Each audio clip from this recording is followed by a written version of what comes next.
ओम श्री गणेशाय नमः। जय श्रीमन्नारायण, जय आदिशक्ति माता। दोस्तों, चैत्र मास महात्म्य कथा अध्याय 6 को श्रवण करते हैं। तो दोस्तों आइए कथा को प्रारंभ करते हैं। कथा अध्याय 6। दोस्तों हमें कमेंट कर जरूर बताना कथा कैसी लगी। व्यास जी ने पूछा कि प्रभु, अब आप मुझे देवी भगवती के चरित्र का वर्णन करने की कृपा कीजिए, क्योंकि उसे सुनने के लिए मेरा मन अत्यंत उत्कंठा कहने लगा है। राजन सुनो, भगवती के चरित्र का विस्तार पूर्वक वर्णन करता हूँ। महामते, श्रद्धालु और शांत पुरुष को जो भगवती की कथा नहीं सुनता उसे प्रचंड मूर्ख ही समझना चाहिए। पूर्व समय की बात है। धरती पर महिषासुर नाम का एक राजा, उसके शासन काल में देवताओं और दानवों में बड़ी भीषण लड़ाई ठन गई थी। राजन, महिषासुर ने अत्यंत कठिन तप किया था। सुमेरु पर्वत पर जाकर उसने कठिन तपस्या की थी। देवता उसकी तपस्या देखकर अत्यंत आश्चर्य में पड़ गए थे।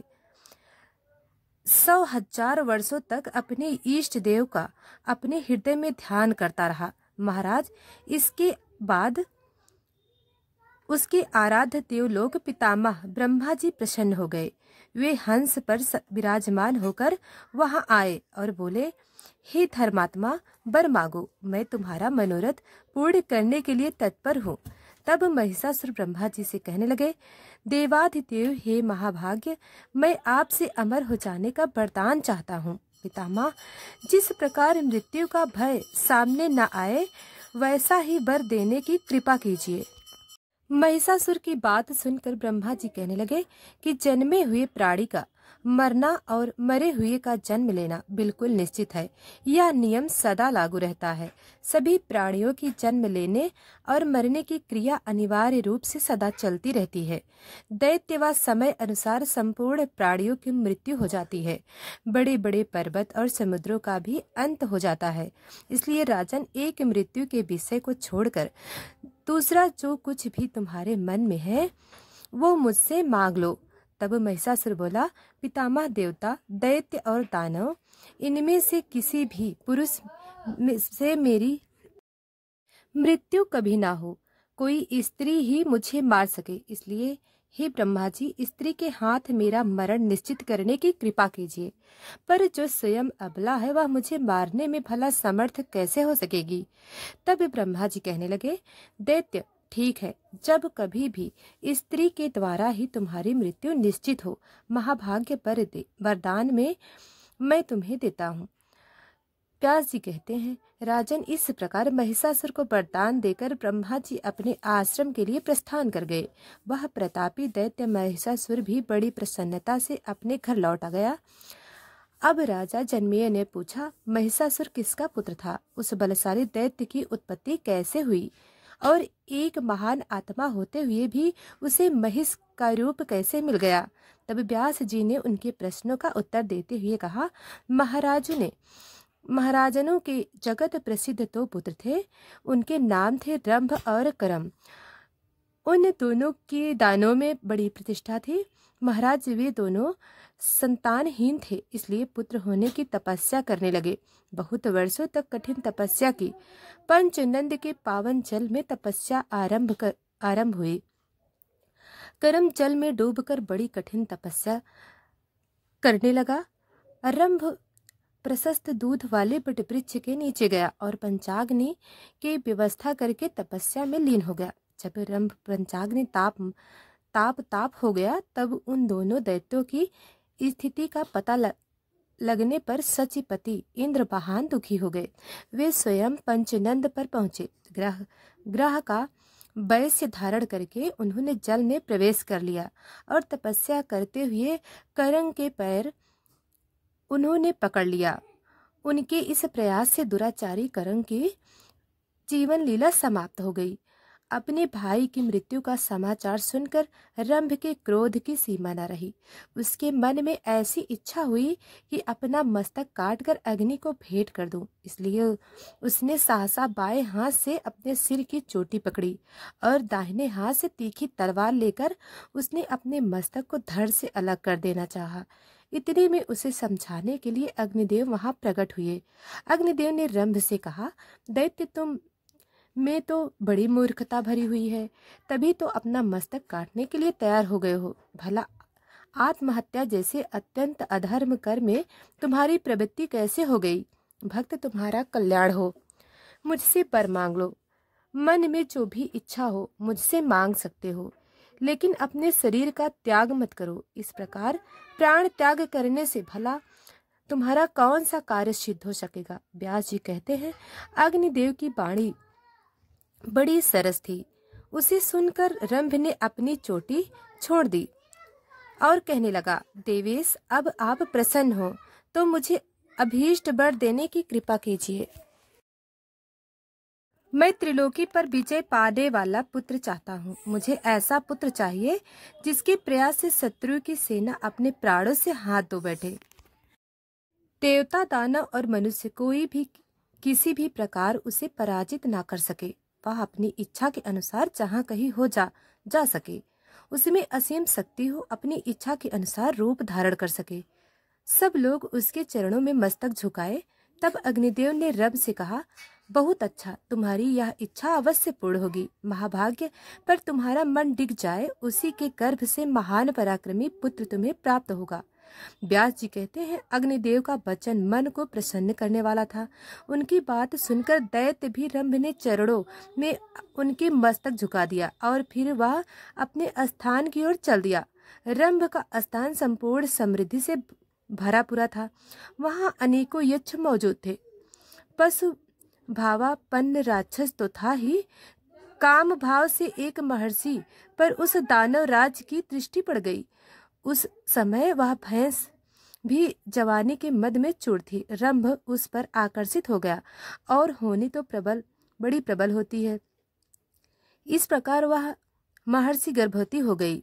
एक समय की बात है, कोई एक दूसरा भैंसा उस भैंस पर टूट पड़ा। इसलिए उस भैंस को मारने के लिए रंभ स्वयं सामने आ गया और उसके ऊपर झपटा। वह बलवान भैंसा भी कामाम था।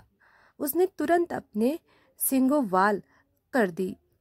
उसके सींग बड़े तीखे थे। उस भैंसे ने उन तीखे सींगों के द्वार रंभ के हृदय में बड़ी गहरी चोट पहुंचा दी। इससे वह दानव मूर्छित होकर धरती पर गिर पड़ा और उसके प्राण पखेरु उड़ गए। अपने स्वामी रंभ के मर जाने पर वह बेचारी महर्षि भय से अत्यंत घबराकर वहां से भाग चली। बड़ी तेजी से एक बटवृक्ष के नीचे जाकर यक्ष की शरण में चली गई। उसके पीछे लगा हुआ वह भैंसा भी वहीं पहुंच गया। बल्कि अभिमान में तो वह चूर था ही यक्ष में। यक्ष ने देखा कि वह महर्षि अत्यंत कतार होकर अपनी आंखों से आंसू गिरा रही है और भय से उसका कलेजा कांप रहा है। साथ ही पीछे दौड़कर आता हुआ भैंसा भी उन्हें दिखाई नहीं दिया। इसलिए उस भैंसे की रक्षा करने के लिए यक्ष भैंसों का सामना करने के लिए तत्पर हो गए। अब उस भैंसे के साथ उन यक्ष का रोमांचकारी युद्ध छिड़ गया। यक्ष बाण बरसाने लगे। एक ऐसा बाण लगा कि उससे आहत होकर उस भैंसा तुरंत प्राणहीन होकर धरती पर गिर पड़ा। रंभ यक्ष का परम प्रेमी था, इसलिए उन्होंने उसके मृत देह को लेकर दाह संस्कार करने के लिए चिता पर रख दिया। पति के मृत शरीर को चिता पर देखकर उस महिषी के मन में निश्चित विचार हो गया कि मैं भी अपने पति के साथ ही सती हो जाऊं। यक्ष के रोकते रहने पर भी उसने विचार में जरा भी परिवर्तन नहीं हुआ। वह जलती हुई चिता में बैठ गई। उसने अपने प्रेमी पति को अपने हृदय में लगा लिया।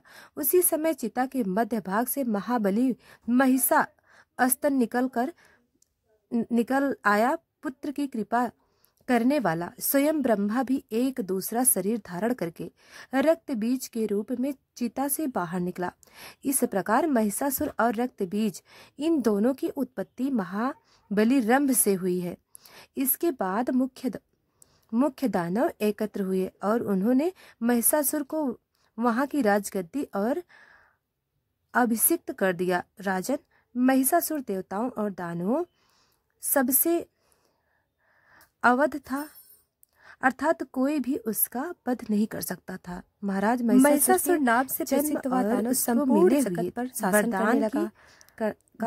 पा जाने के कारण उस पराक्रमी दैत्य को अत्यंत अभिमान हो गया था। सभी प्राणी उसके अधीन रहते थे। उसने समुद्र पर्यंत सारी पृथ्वी को अपने बाहुबल से जीत कर खुद उसकी रक्षा का भार संभाल लिया था। उसका अब एक राज्य हो गया था। उस समय उसका कोई भी शत्रु नहीं रहा। उसके सेनाध्यक्ष का नाम चूर था, जो महान प्रतापी और सदा मद से चूर रहता था। ताम्र नाम से विख्यात राक्षस उसके कोषाध्यक्ष का काम करता था। उसके पास 10,000 सैनिक थे। सीलो बहुत से राजा थे। उनके पास प्रचुर सेना थी। समुद्र पर्यंत पृथ्वी पर प्राचीन समय से ही उनका राज्य था। उन सब ने महिषासुर को कर देना स्वीकार कर लिया, जो महाभारती धर्म के अनुसार युद्ध में काम आ गए। महाराज ब्राह्मणों ने भी महिषासुर की अधीनता स्वीकार कर ली। यज्ञ में वे उस दानव को भी भाग देने लगे। अखिल भूमंडल में महिषासुर का एक छत्र राज्य होने लगा। वरदान के अभिमान में चूर होकर उसने स्वर्ग पर विजय पाने का निश्चय किया। फिर तो उस दानव राज ने एक दूत को देवराज इंद्र के पास जाने की आज्ञा ही दे दी।